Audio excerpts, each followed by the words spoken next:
Hey everyone, welcome to our deep dive today. We're going to be talking about something that's, well, kind of blowing my mind a little bit.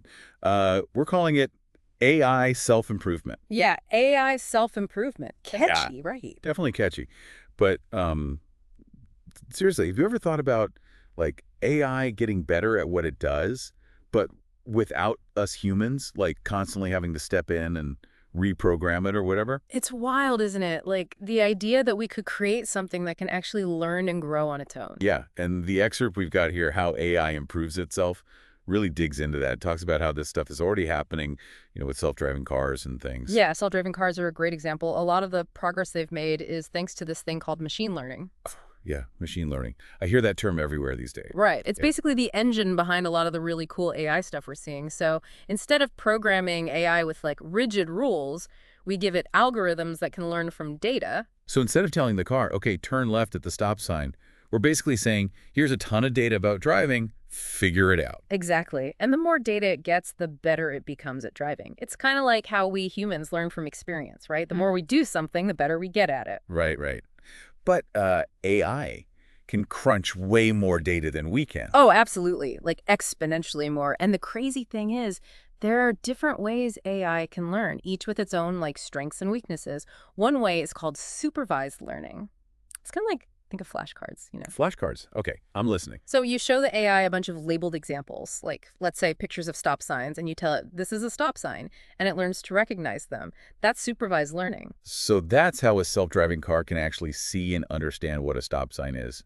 That's pretty cool. Yeah. But what about stuff that's harder to label? Like, I don't know, how to react to a pedestrian suddenly stepping out into the street. That's a great question. That's where unsupervised learning comes in. Imagine like giving someone a giant jigsaw puzzle, but with no picture on the box. They got to figure out the patterns themselves, right? Yeah, that's tough. Right.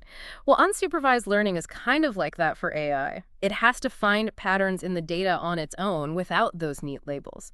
And for self-driving cars, unsupervised learning can be used to like predict pedestrian behavior based on tons of data about how people move in different situations. So it's like learning from observation, like watching how people walk and stuff, and then using that to avoid accidents. Exactly. It's pretty mind-blowing when you think about it. And then there's another type of learning, reinforcement learning. Remember all those articles about AlphaGo, the AI that beat the world champion at the game of Go? Oh yeah, AlphaGo. That was a big deal. Huge deal. Well, that's reinforcement learning in action. It's basically like training a dog with treats. You reward good behavior and well, not reward bad behavior. The AI learns through trial and error, figuring out the best strategies to get those rewards. So it's like it tries different things, sees what works, and then gets better over time. Exactly. It's a powerful way for AI to learn complex tasks, especially games and things like that.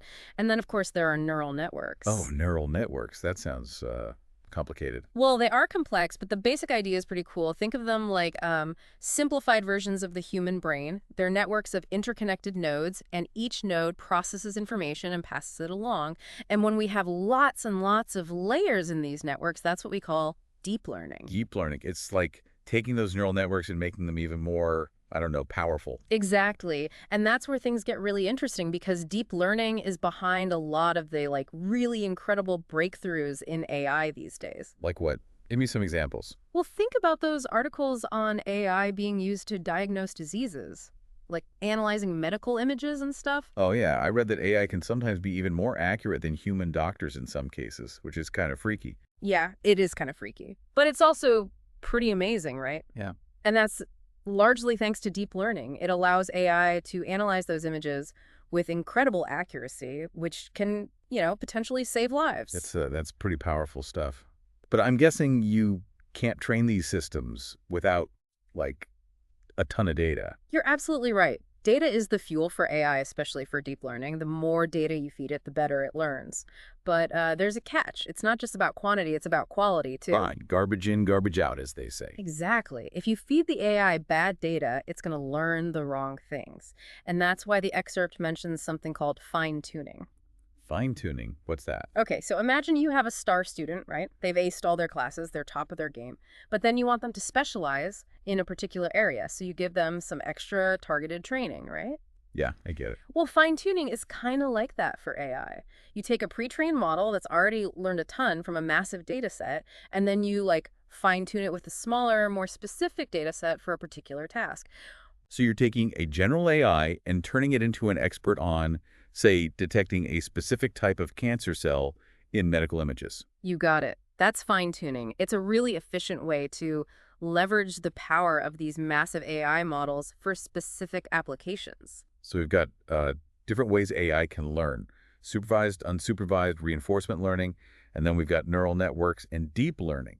And all of this is powered by tons and tons of data. And don't forget, this is just the tip of the iceberg. There's so much more to explore, especially when we start thinking about the ethical implications of all this. Like, what happens when AI gets so good at self-improvement that it surpasses human intelligence? Yeah, that's the million-dollar question, isn't it? And that's actually a good segue into something I want to ask you about. The excerpt talked a lot about the potential benefits of AI self-improvement, but also touched on some of the risks. Like, what about bias? Can AI inherit biases from the data it's trained on? That's a crucial point. And unfortunately, the answer is yes.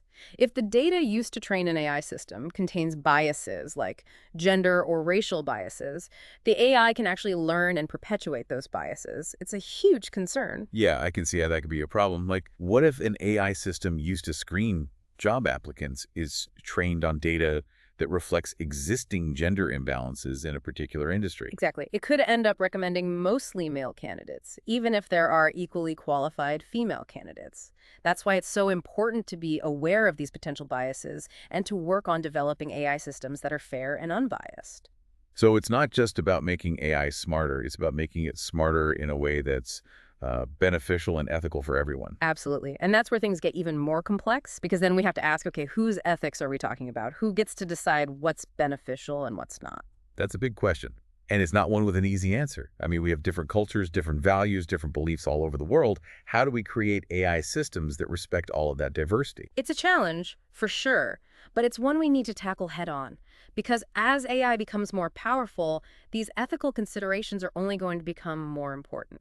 And the excerpt also brought up another concern: job displacement. Oh yeah, the robots are coming for our jobs. Ah. That's a scary thought for a lot of people. Understandably so. And it's a valid concern. As AI becomes more sophisticated, it's inevitable that some jobs will be automated, but it's not necessarily all doom and gloom. So you're saying there's hope. I think so. It's important to remember that new technologies often create new jobs as well. Think about the internet. When it first came out, people were worried it would destroy jobs. And it did, to some extent. But it also created countless new ones that we couldn't even imagine back then. So maybe AI will be similar. It'll disrupt some industries, but it'll also create new opportunities. That's the hope. But it also means we need to be proactive. We need to think about how we can prepare people for the jobs of the future, the jobs that will be created in this new AI-powered world. So education and retraining will be key. Absolutely. We need to equip people with the skills they'll need to thrive in this changing landscape. And then there's the big one: control. Can we actually ensure that AI remains under our control, especially as it gets better at self-improvement? Yeah, the whole AI going rogue scenario. Yeah. That's the stuff of science fiction movies, right? For now, yes. But it's a question we need to be thinking about seriously. As AI becomes more autonomous, we need to make sure we have safeguards in place to prevent unintended consequences. So things like kill switches or, I don't know, some kind of ethical framework that AI has to adhere to. Exactly. We need to be thinking about these things now before it's too late, and that's, I think, one of the most important takeaways from all of this. AI self-improvement is incredibly exciting. It has the potential to revolutionize so many aspects of our lives, but we need to approach it thoughtfully, ethically, and with a clear understanding of the potential risks. So it's not just about the technology itself, it's about how we use it and how we ensure it's used for good. Exactly. It's a powerful tool, but like any tool, it can be used for good or for bad. It's up to us to ensure that it's used responsibly and ethically. Well said. And I think that's a great place to wrap up our deep dive today.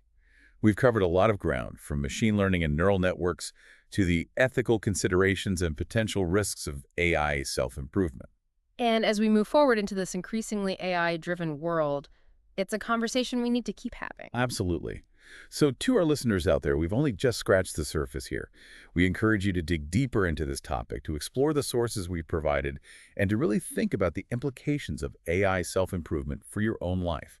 And as a final thought, consider this. Knowing that AI can actually improve itself, what are you most excited or are concerned about as this technology continues to evolve? Let us know what you think. Until next time. See you then.